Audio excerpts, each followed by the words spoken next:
guys! Janelle here and welcome back to my channel, and I'm back once freaking again.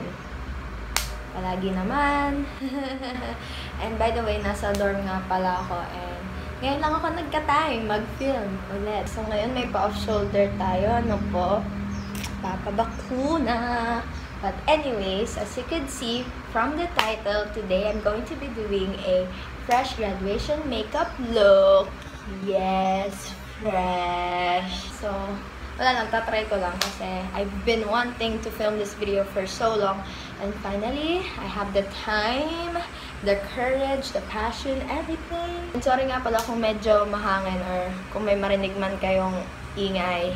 Bukas kasi yung pinto para, you know, maliwanag. And sorry kung medyo maggulo. Tumaltas talaga siya! Sorry kung gumagalaw yung angle kasi naman madulas yung patungan ko. But anyway, so ayun. Without further talking, ang haba na ng intro ko. Let's go ahead and get started. Okay, so sorry kung medyo nagbabago yung mga angulo ng camera kasi nga madulas yung pinapatungan ko. So today, we're gonna be starting with prepping our face. So, tali ko lang siya. So, moisturize nyo lang yung face na and before you put makeup on. Kasi, it's always on the skin. Sa skin nyo nakaalala yung pagkaganda ng makeup nyo. So, always prime your face, okay?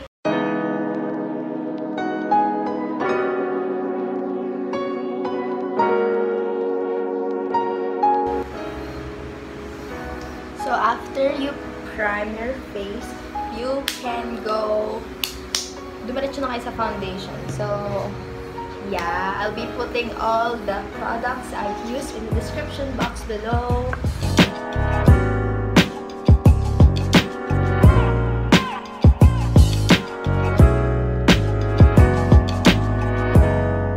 And next is concealer, obviously.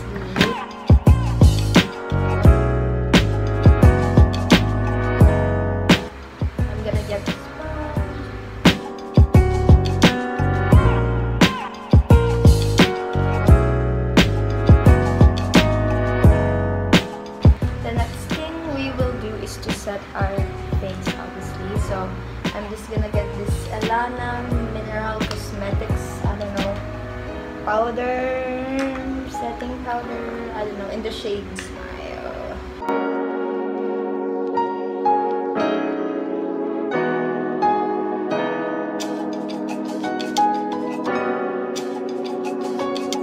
Let's proceed to our eyes. So, I'll be using this palette from Detail Makeover. Nakuha ko to nung buy one take one. So, yeah. This is the autumn eyeshadow palette. Oops, may pasok pa siya. So, wait na. This is how the palette looks like. So nice, right? I really love working with this kind of colors. So, I'll be using amber.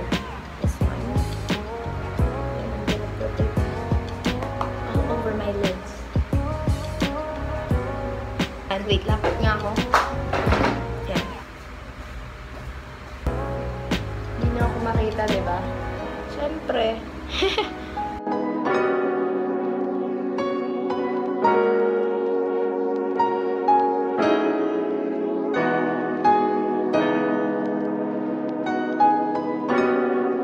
Nakakainis naman. Wait nga, ayusin ko kasi naiinis na ako. Wait lang ah. So yan, ganyan yung tsura niya. As of now. Ayusin ko lang. I'm gonna English pa more. Lagyan natin ng depth dito sa outer corner. And I'm gonna use Paisley. This orange one. Since fresh nga. Kaya orange gamitin natin. And lagay ko lang siya dito sa outer corner. Outer. Basta dito sa part ng eyes na to, alam niyo na yun.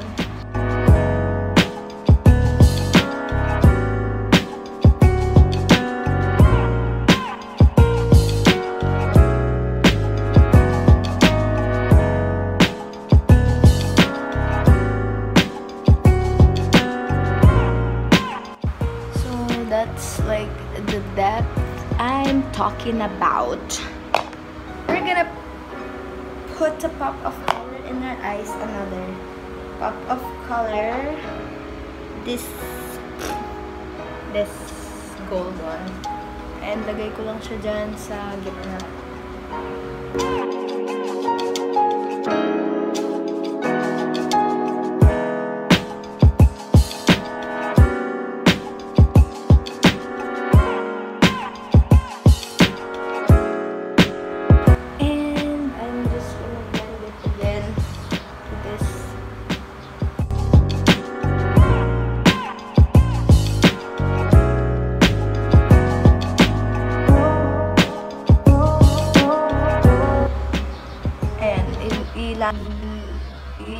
Ilaline ko yan with the orange eyeshadow.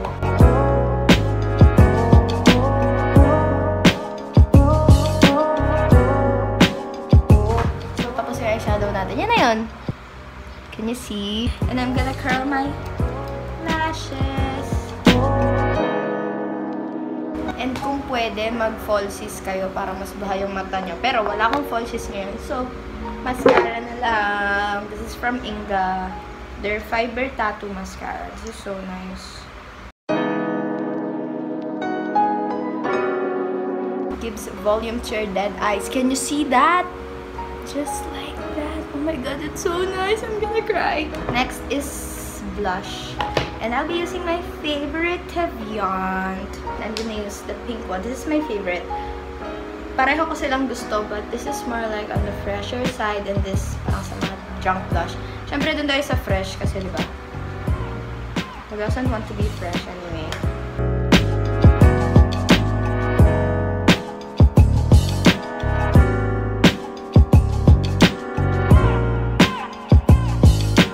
And also nga pala, kung may eyeliner kayo, maglagay kayo. Wala pa kasi yung eyeliner. So, wala tayong pang contour, wala tayong pang bronze. Fresh lang tayo, guys. Kalma kayo dyan. I'm gonna use my favorite lipstick, Sunnies Face in the shade On Repeat. Promise, super duper ganda ng lipstick na to. Like, super talaga.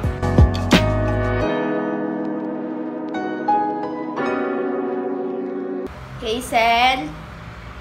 Hey, pwedeng pahingin ng mist.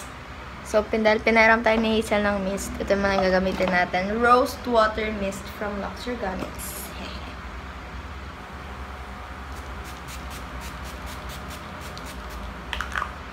Smells like rosewater. Para hindi ganun ka-powdery. And I'm just gonna let it dry.